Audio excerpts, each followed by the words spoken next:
ম্যাকাইতে Australian গতির সামনে পর্যদস্ত Bangladesh. Mitchell স্ট্রাকের record গড়া 5 64 রানে অল আউট লাল সবুজ। নিজেদের প্রথম ইনিংসে ব্যাটিংয়ে ওজিরা। বিপিএল আয়োজনে আসলে এই ক্ষতির কি পরিসংখ্যান? খেলাযোগের হাতে এসেছে বিস্তারিত খতিয়ান। নতুন কোন ম্যাজিকে নাজমুল শান্ত যেতেই চান না। দ্বিতীয় টেস্টেও টাইগারদের ডারউইনেরই পরিকল্পনা। কোন নাটক করবে ম্যাকাইয়ের উইকেট? অস্ট্রেলিয়ার করছে টেনশন। এখানে আবার ঘটবে না কোন অঘটন। বিপিএল আয়োজন করতে চান না তামিম ইকবাল, এই খবর কি সত্যি? না, আসল খবর প্রতি সিজনে কোটি কোটি টাকা লসে বিপিএল আয়োজন করতে চান না বর্তমান বিসিবি সভাপতি তামিম ইকবাল। বোর্ডের সাবেক পরিচালক আসিফ আকবর পুরো হিসাব প্রকাশ্যে এনে গণশুনানির দাবি করছেন। বিপিএল এ গেল 3 আসরে আয় ব্যয়ের পূর্ণাঙ্গ হিসেবটা এসেছে খেলাযোগের হাতে। রিপোর্টে বিস্তারিত। ফ্র্যাঞ্চাইজি ক্রিকেটের জন্ম কেন হয়েছিল বলতে পারেন? আজকের যে প্রবল প্রতাপশালী ইন্ডিয়ান প্রিমিয়ার লিগ বিলিয়ন ডলারের বাজার তৈরি করে সারা দুনিয়ায় ছড়ি ঘোরাচ্ছে, তার শুরু কিন্তু বাণিজ্যিক কারণেই। অর্থাৎ কোনো ডেভেলপমেন্ট প্রজেক্ট নয়। ইউরোপের ইংলিশ প্রিমিয়ার লিগ কিংবা আমেরিকার এনবিএর আদলে ক্লাব ভিত্তিক টুর্নামেন্ট আয়োজনের আইডিয়া নিয়ে আসেন ললিত মোদি। নতুন একটা শব্দ আবিষ্কার হয়, স্পোর্টেইনমেন্ট। বিশ্বের সেরা ক্রিকেটারদের এক দলে খেলার প্রথম বৈধ প্ল্যাটফর্ম। মিডিয়া রাইটস, স্পন্সরশিপ থেকে ফ্র্যাঞ্চাইজি ফি, কোটি কোটি ডলার আয়, বিলিয়ন ডলার প্রফিট। আর এখন এই টুর্নামেন্ট থেকে এভারেজ প্রফিট মার্জিন দাঁড়িয়েছে 50% প্রায়। অর্থাৎ প্রতি 100 টাকা খরচ করে তারা বাজার থেকে প্রতি সিজনে তুলছে 150। এই প্রফিট করার জন্যই জন্ম হয়েছে ফ্র্যাঞ্চাইজি লিগ নামের বিজনেস মডেলের। কিন্তু সেই ভারতের পাশেই বাংলাদেশ। গেল 3 আসরে বিপিএল থেকে ক্রিকেট বোর্ড লস গুনেছে। কথাটা বলছেন বিসিবি সভাপতি। আমি বারে বারে বলেছি যে আমি বিপিএল এভাবে করে করব না, আমি কয়েকবারই বলেছি। এখন এখানে 2-3টা ইস্যুস আছে, এই জিনিসগুলো আপনাদের সবারই বুঝতে হবে।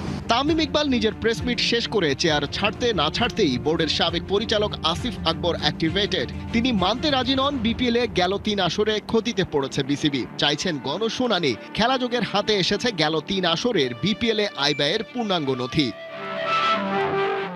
সেখানে দেখা যাচ্ছে 10ম আসরে বিপিএল থেকে মোট আয় ছিল 44.03 কোটি টাকা এবং খরচ ছিল 50.5 কোটি টাকা। লোকসান 6.55 কোটি টাকা। বিপিএল এর 11তম আসরে মোট আয় বেড়ে হয় 56 কোটি 88 লাখ টাকার বেশি, কিন্তু খরচও বেড়ে দাঁড়ায় 70 কোটি 95 লাখ টাকায়। ঘাটতি বা লোকসান হয় 14 কোটি 6 লাখ টাকার কিছু বেশি। বিপিএল এর দ্বাদশ আসরের হিসেবে অবস্থা আরো ভয়াবহ। এবার মোট আয় আগের চেয়ে কমেছে 36 কোটি 11 লাখ টাকা, কিন্তু আবার খরচ বেড়ে হয়েছে 56 কোটি 2 লাখ টাকা। ঘাটতি বা লোকসান 19 কোটি 90 লাখ টাকা। দ্বাদশ আসরের আয় আগেরটির চেয়ে প্রায় 20 কোটি 77 লাখ টাকা কমে যাওয়ায় ঘাটতির পরিমাণ গিয়ে ঠেকে প্রায় 20 কোটিতে। ক্ষতির হিসেবগুলো পাশাপাশি দাঁড় করালে দেখা যায় বিপিএল আয়োজন করে বোর্ডের লস বেড়েছে আশঙ্কাজনক হারে। অথচ ফ্র্যাঞ্চাইজি লিগ আইডিয়ার জন্মই হয়েছে সেখান থেকে হওয়া প্রফিট দিয়ে ক্রিকেটের অবকাঠামো উন্নয়ন করা। বিসিবির ক্ষেত্রে সেই প্রফিট তো হয়নি, বরং প্রতি সিজনে বড় অঙ্কের ক্ষতির কারণে টাকা গুনতে হয়েছে ফান্ড থেকে। এমনকি যে টিকিট বিক্রি নিয়ে গর্বে বুক ফুলিয়েছে আগের কমিটি, সেই আয়ও লাস্ট সিজনে কমে গেছে। বিপিএল সবসময় কেন, কি কারণে প্রবলেমে পড়তো? এভাবে লিগ চালিয়ে লস গোনার চেয়ে তেমন কিছু না হওয়াই তো বেটার। যুক্তিটা সিম্পল, যে দোকান আপনাকে লাভের বদলে লোকসান এনে দেয়, প্রতি হাল খাতায় আপনার সেভিংস থেকে টাকা ঢালতে হয়, সেটার পেছনে ওই দোকান আপনি কেন চালাবেন? পাশাপাশি গেল 3 আসরে খেলার মান নিয়ে প্রশ্ন, প্লেয়ারদের পাওনা নিয়ে 9-6, ফ্র্যাঞ্চাইজি ফি, ব্যাংক গ্যারান্টি ইত্যাদির অনিয়ম তো ছিলই। তামিম ইকবাল বলছেন এর সব সমাধান করে তবেই ফিরবে বিপিএল এর নেক্সট এডিশন। চাপ নিতে নারাজ টাইগাররা অজিদের হারাতে ডারউইন টেস্টের পরিকল্পনাতেই এগোতে চান নাজমুল শান্ত। অস্ট্রেলিয়াকে সেশন বাই সেশন চাপে রাখার পরিকল্পনা। ইনজুরিতে পড়া তানজিদ তামিমকে ম্যাকাই টেস্টে পাওয়া নিয়ে কেটে গেছে শঙ্কা। টিম ম্যানেজমেন্ট শেষ পর্যন্ত করতে চায় অপেক্ষা। ভালো উইকেট জন্য, ব্যাটসম্যানের জন্য। আচ্ছা, 10টা হবে তাহলে এবার। আগের ম্যাচের জয়ের নায়ক হাসান মাহমুদ তার কণ্ঠে আত্মবিশ্বাসের সুর। একদম স্পষ্ট করে বলেছেন উইকেটটা বেশ ভালো, বোলাররাও সুবিধা পাবে, ব্যাটসম্যানরাও সুবিধা পাবে। আরেকটা প্রশ্ন ছিল এবার কি 10 উইকেট হবে? হাসান মাহমুদ বলেছেন ইনশাল্লাহ হবে। অর্থাৎ পুরো দল কিন্তু এই কনফিডেন্স নিয়েই ম্যাকাই টেস্টে মাঠে নামছে। বাংলাদেশ নিঃসন্দেহে একটা ইতিহাস গড়তে চাইবে, তবে আপাতত অত দূরে চোখ নেই পুরো দলের।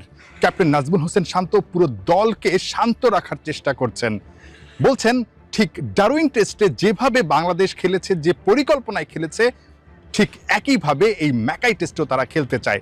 অর্থাৎ অস্ট্রেলিয়াকে যেভাবে সেশন বাই সেশন হারিয়েছিল ডারউইন টেস্টে, এই ম্যাকাই টেস্টেও তারা সেশন বাই সেশন এগোতে চায় এবং 5 দিনে 15টা সেশন ঠিকঠাক খেলতে চায় এবং 5ম দিন পর্যন্ত যদি টেস্টটা যায়, দিন শেষে রেজাল্ট যাই হোক, বাংলাদেশ ভালো ক্রিকেট খেলে অস্ট্রেলিয়ায় এই ঐতিহাসিক সিরিজটা শেষ করতে চায়। আমি প্রথম থেকে যে কথাটা বলে আসছি যে আমরা ভালো ক্রিকেট খেলতে চাই, আবার সেম ইচ্ছাটা থাকবে যে 5 দিন ভালো ক্রিকেট খেলতে চাই। সো ইম্পর্ট্যান্ট এক একটা দিন এক একটা সেশন আমরা কত ভালো ক্রিকেট খেলছি, সো ওইটাই টার্গেট থাকবে।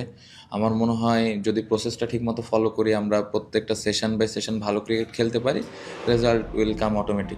উইকেটের চিন্তায় অজিদের ঘুম হারাম। টাইগারদের থামাতে কামিন্সরা মনের মতো উইকেট চায় ম্যাকাইতে। কিউরেটর জানিয়েছেন এখানকার 22 গজ হবে গ্যাবার মতো, বাউন্স থাকবে, ব্যাটাররাও সুবিধা পাবে, স্পিনাররাও নাকি ঘূর্ণি জাদু দেখাতে পারবে শেষের দিকে। গ্রেট ব্যারিয়ার রিফ অ্যারেনার 22 গজের গায়ে টোকা দিয়ে চেপে প্যাট কামিন্স চরিত্র বোঝার চেষ্টাতে। ম্যাচের আগের দিনে প্র্যাকটিস না, অজি টিম ম্যানেজমেন্টের সব মনোযোগ উইকেটটাতে। টাইগারদের ফাঁদে ফেলতে অজিদের চিকন ঘাম বের হচ্ছে। গ্রেট ব্যারিয়ার রিফ অ্যারেনাকে এক টুকরো গ্যাবা বানানো চাই। তাই 22 গজকে ঘিরে অস্ট্রেলিয়ার টিম ম্যানেজমেন্ট, পাশাপাশি অধিনায়ক প্যাট কামিন্স, ক্রিকেটার সবাই কিন্তু জহুরির চোখ রেখেছেন। যে করেই হোক এই উইকেটটা তাদের মনের মতো হওয়া চাই। They're a really good side. I'm sure they'll be having a lot of confidence coming into this week after how they performed last week. So that's the challenge. কামিন্সের কথায় স্পষ্ট, উইকেট যেমনই হোক টাইগাররা ক্যাঙ্গারুদের মরণ কামড় দিতে প্রস্তুত। ম্যাচের আগের দিন অবশ্য উইকেট নিয়ে একদমই মাথা ব্যথা নেই মিরাজ শান্তদের। সবাই ডিস্টিং মুডে। গ্রেট ব্যারিয়ার রিফ অ্যারেনার কারিগর কিউরেটর পিটার অবশ্য দিন শেষে সব রহস্য ভেঙে দিলেন, জানালেন এখানকার উইকেট কেমন হবে। A lot of pace. You want the ball to come through really nicely. Probably similarities. We've got the same sort of. উইকেটটা তো দেখে ভালো মনে হয়েছে। অবশ্যই আমরা যে উইকেটে প্র্যাকটিস করেছে, এখানে অবশ্যই একটু বাউন্স বেশি ছিল। আমাদের যেই 5টা পেস বোলার স্কোয়াড আছে সবাই রেডি আছে।